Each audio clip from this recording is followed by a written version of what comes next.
Hello students and parents, welcome back my channel self studies. मैं रेखा आज आपको पढ़ाने जा रही हूँ कक्षा 8 का क्लास 8 का लेसन नंबर 7 के क्वेश्चन आंसर। लेसन का नाम है मेरे रजा साहब। तो आगे बढ़ते हैं विषय प्रवेश की ओर। प्रस्तुत पाठ लेखिका और कलाकार सुजाता बजाज तथा प्रसिद्ध चित्रकार सैयद हैदर रजा के विषय में संस्मरण है।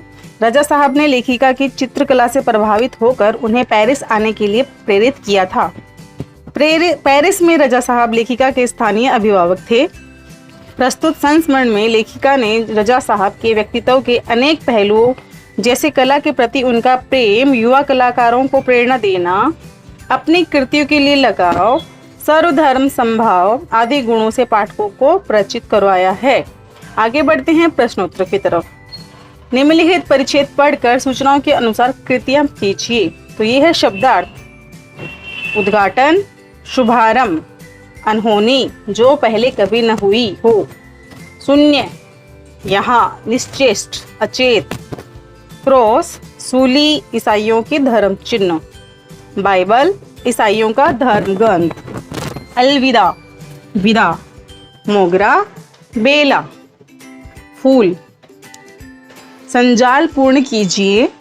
रजा साहब ने लेखिका के सपने में आकर उन्हें उठाया, उनसे बात की। रजा साहब ने लेखिका के सपने में आकर उन्हें शो के लिए शुभकामना दी। उनसे कहा, एक बार मुझसे मिलने आ जाओ, मैं जाने वाला हूँ। आकृति पूर्ण कीजिए। रजा साहब इनको भी पूछते थे। वे हर रविवार को वहाँ भी जाते थे। रजा साहब इनको भी पूछते थे। गणेश, वे हर रविवार को यहाँ भी जाते थे। चर्च, रजा साहब ने स्टूडियो में पवित्र धार्मिक वस्तुएं, क्रॉस, बाइबल, कुरान, गीता, गणेश की मूर्ति, गांधी जी की आत्मकथा। निम्नलिखित शब्दों के विलोम शब्द लिखिए। रात, मुश्किल, सुबह, धर्म। निम्नलिखित शब्दों के वचन बदलकर लिखिए। बात, सपने, मालाएं, सांस। तो पहले विलोम शब्द की उत्तर है रात, दिन, मुश्किल, आसान, सुबह, शाम, धर, अधर। और यहाँ पे ये है वचन, बात, बातें, सपने, सपना, माला, मालाएं, सांस, सांसी। आगे बढ़ते हैं स्वमत अभिव्यक्ति। सर्वधर्म समभाव विषय पर अपने विचार लिखिए। सभी धर्मों के प्रति सम्मान भाव रखना सर्वधर्म समभाव कहलाता है। अपना अपना धर्म सबको प्रिय होता है। अब हमें अपने धर्म के साथ साथ सभी धर्मों का सम्मान करना चाहिए। हमें सभी धर्मों के प्रति समभाव रखना चाहिए। इससे हम अपने धर्म के प्रति उदासीनता नहीं उत्पन्न होती, बल्कि अपने धर्म के प्रति हमारा प्रेम अंध प्रेम न होकर ज्ञानमय हो जाता है।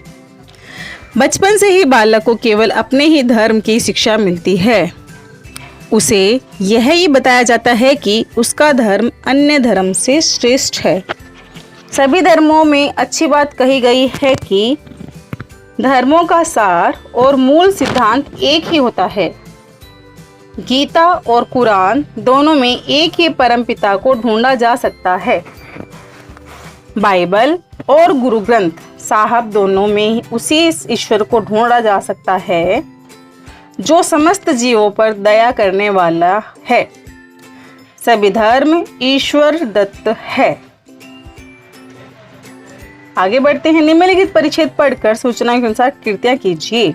शब्दार्थ, तन्मयता, एकाग्रता, लगन, करीने से, व्यवस्थित रूप से, पैकिंग, बंडल बांधने का काम। संजाल पूर्ण कीजिए। राजा साहब की स्वभावगत विशेषताएं।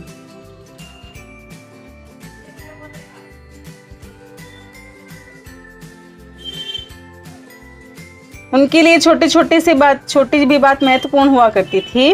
वे सब कुछ बड़ी तन्मयता और लगन के साथ करते थे। राजा साहब की स्वभावक विशेषताएं, पेंटिंग बिकने के बाद स्वयं पैकिंग किया करते थे। किसी भी मदद के लिए बड़े करीने से धैर्य से पैकिंग करते। एक दिन किसी ने कहा, अरे, रजा साहब ने मेरा काम देखा और फिर कहा, किसने किससे कहा लिखिए, मैं कलाकार हूँ, पेंट करती हूँ, चलो तुम्हारा काम देखते हैं। तो यहाँ पे पहले क्वेश्चन का आंसर है कि एक दिन किसी ने कहा, अरे ये तो सच में SH रजा हैं।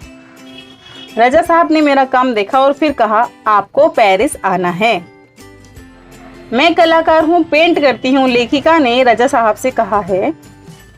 चलो तुम्हारा काम देखते हैं, रजा साहब ने लेखिका से कहा है। विरुद्धार्थी शब्द, पास सावधान, रुचि लड़की। परिच्छेद प्रयुक्त विदेशी शब्द ढूंढकर लिखिए।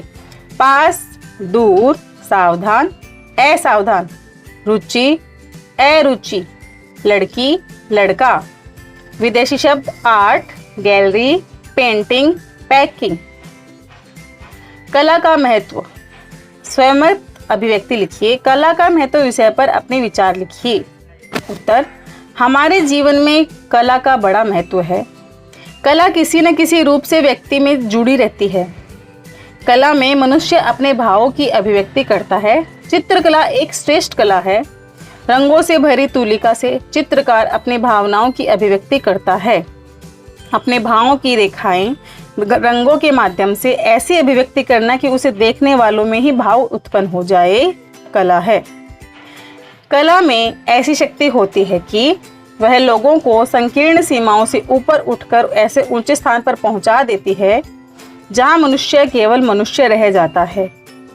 कला व्यक्ति के मन से स्वार्थ, परिवार, क्षेत्र, धर्म, भाषा आदि और जाति की सीमाएं मिटाकर व्यापकता प्रदान करती है। व्यक्ति के मन को उदात्त बनाती है। कला में मानवीयता को सम्मोहित करने की शक्ति है। निम्नलिखित परिच्छेद पढ़कर सूचनाओं के अनुसार कृति पूर्ण कीजिए। शब्दार्थ, समलोचक, किसी वस्तु के गुण दोष बताने वाला। प्रदर्शनी, वह स्थान जहां भिन्न भिन्न प्रकार की वस्तुएं प्रदर्शन के लिए रखी जाती है। विवाद, मतभेद। कृति पूर्ण कीजिए। दोनों ने मिलकर चित्रों की प्रदर्शनी यहाँ की थी। मुंबई, लंदन, पेरिस, न्यूयॉर्क, दोनों ने मिलकर चित्रों की प्रदर्शनी यहाँ की थी।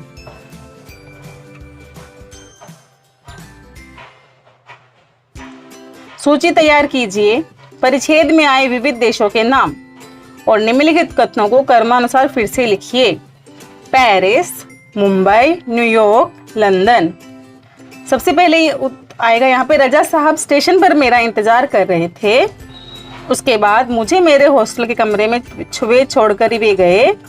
उसके बाद हम दोनों एक दूसरे को ईमानदार समलोचक थे और अंतिम में यह उनके स्नेह और अपनेपन के कारण ही था। शब्द संपदा, निम्नलिखित शब्दों के पर्यायवाची शब्द लिखिए। बीमार, फूल, इंतजार, खाना। और निम्नलिखित शब्दों के लिंग पहचान कर लिखिए। चिंता, कमरा, दवा, पंक्ति। तो पहले पर्यायवाची, बीमार रोगी, फूल कुसुम, इंतजार प्रतीक्षा, खाना। अब यहाँ पे शब्दों के लिंग पहचान कर लिखने हैं। चिंता स्त्रीलिंग, कमरा पुल्लिंग, दवा स्त्रीलिंग, पंक्ति स्त्रीलिंग। स्वयं अभिव्यक्ति, कला के विकास में कला प्रदर्शनियों का महत्व विषय अपने विचार लिखिए। कला के विकास के लिए कला प्रदर्शनी अत्यंत आवश्यक है। प्रदर्शनियों ने से कलाकार यह जान पाते हैं कि कला के क्षेत्र में नया क्या हो रहा है। कला प्रेमियों को एक ही स्थान पर अनेक कलाकारों की कृतियों को देखने का अवसर मिलता है। उन्हें यह पता चलता है कि कला के क्षेत्रों में कौन कौन से नए प्रयोग किए जा रहे हैं। कलाकार कला की विभिन्न शैलियों आदि में काम करने वाले कलाकारों के काम से परिचित होते हैं। कलाकार अनेक अर्थों में एक सुधारक के रूप में भी कार्य करता है। इन प्रदर्शनियों के द्वारा वह समाज व देश में व्याप्त बुराइयों की ओर लोगों का ध्यान आकर्षित करता है। वह दर्शकों को जागरूक करने का प्रयास करता है। प्रतिष्ठित कलाकारों की कृतियां देखकर नए उभरते कलाकारों को प्रेरणा मिलती है। इस प्रकार कला प्रदर्शनियां कलाकारों को नए नए काम के लिए प्रेरणा देने वाला तथा उनके कार्यों को सही मंच तक पहुंचाने का काम भी करता है। निम्नलिखित परिच्छेद पढ़कर सूचना के अनुसार कृतियां तैयार कीजिए। शब्दार्थ, अटकी, फंसी, कृतियां, रचनाएं, भूमिका, यहाँ प्रयास में भागीदारी। कीर्तिपूर्ण कीजिए। खाने की इन चीज में रजा साहब को जान अटकती थी। दाल, चावल, रोटी, आलू की सब्जी। सूची तैयार कीजिए। परिच्छेद में उल्लेखित विविध भाषाएं। सही विकल्प चुनकर वाक्य फिर से लिखिए। तो यहाँ पे है पुराने, नहीं सर, यहाँ पे है राजा साहब शेर, गजल और पुराने फ्रेंच हिंदी गाने बड़े प्यार से सुनते थे। वे अपने एक डायरी, नोटबुक, किताब रखते थे। वे हेलेना के साथ शुद्ध अंग्रेजी, फ्रेंच, हिंदी में बात करते थे। तो सबसे पहले हिंदी, उर्दू, अंग्रेजी, फ्रेंच। दूसरा आंसर है राजा साहब को कविताओं से बहुत प्यार था। उसके बाद आएगा राजा साहब शेर, गजल व पुराने हिंदी गाने बड़े प्यार से सुनते थे। तीसरे नंबर पे है कि वे अपने पास एक डायरी रखते थे। छठे नंबर पे है कि वे हेलेना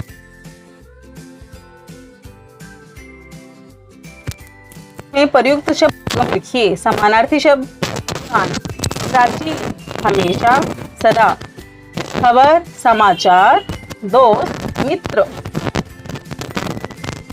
प्रयुक्त शब्द युगम दाल, गजल, रोटी, आलू। स्वमत अभिव्यक्ति कला से प्राप्त आनंद अवर्णनीय होता है। इस विषय पर अपना मत लिखिए। उत्तर, मानव एक सामाजिक प्राणी है। यह अन्य प्राणियों के समान उसकी भी आवश्यकताएं भोजन, पानी, निवास स्थान ही होती है। परंतु बुद्धिशील मनुष्य को केवल इतना प्राप्त करके संतोष नहीं होता, उसके लिए मानसिक भूख शांत करना भी आवश्यक होता है। इसके लिए कुछ लोग संगीत कला का आश्रय लेते हैं, कुछ चित्रकला का, कुछ मूर्ति कला का। कला की साधना ऐसी अभिरुचि है जिसमें व्यस्त होकर मनुष्य ऐसा आनंद पाता है कि दुख दर्द तो क्या, स्वयं तक को भूल जाता है।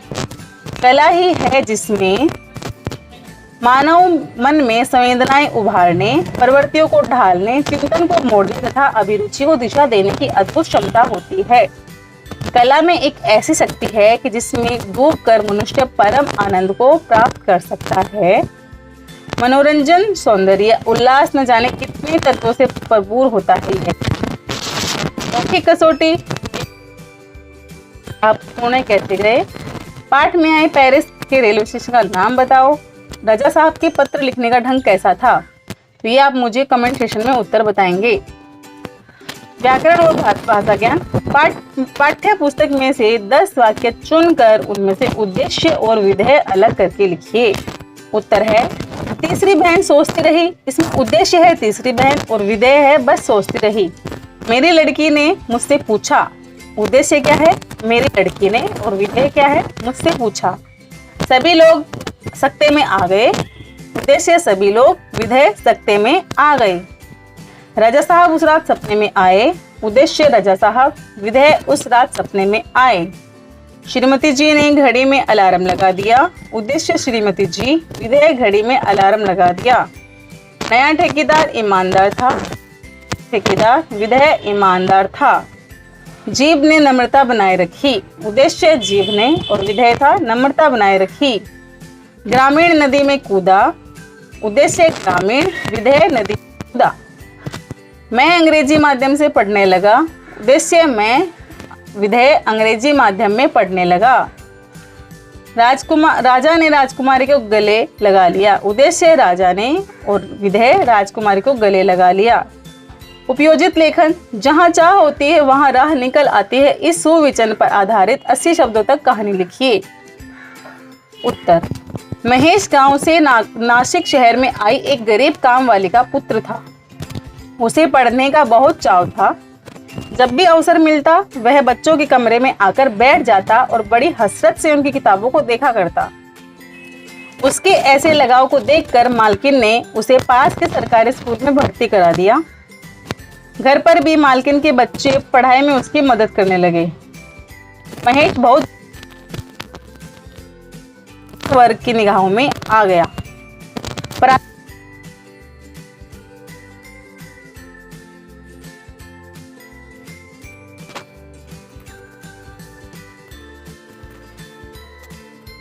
बारहवीं कक्षा में उसने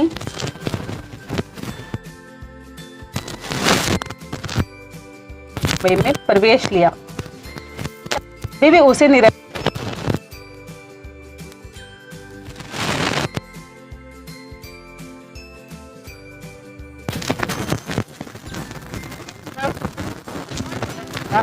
तुरंत उसे विदेश में नौकरी मिली।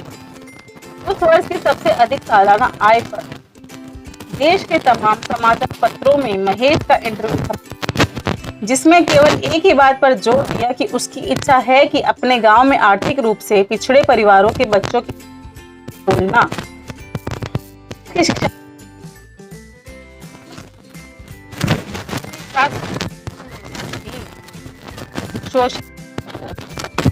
हुई। बहुत ही कम समय किया और तब के रूप तक महेश के गांव में एक तैयार हो गया, जहां निःशुल्क शिक्षा की व्यवस्था की गई। तो ये थी जहां जा वहां रहा। अब महेश की इतनी इच्छा थी, इसने वो पढ़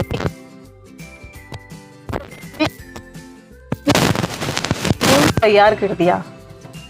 तो इस कहानी से हमें शिक्षा लेनी चाहिए कि हमें निरंतर प्रयास करते रहना चाहिए। ये है एक मूल्य। तो स्टूडेंट्स, ये था आपका लेसन, मेरे रजा साहब के क्वेश्चन आंसर। आई होप आपको समझ में आया होगा। सेल्फ स्टडीज को थैंक्स फॉर सेल्फ स्टडीज को लाइक करें, शेयर करें, सब्सक्राइब करें। Thank you students.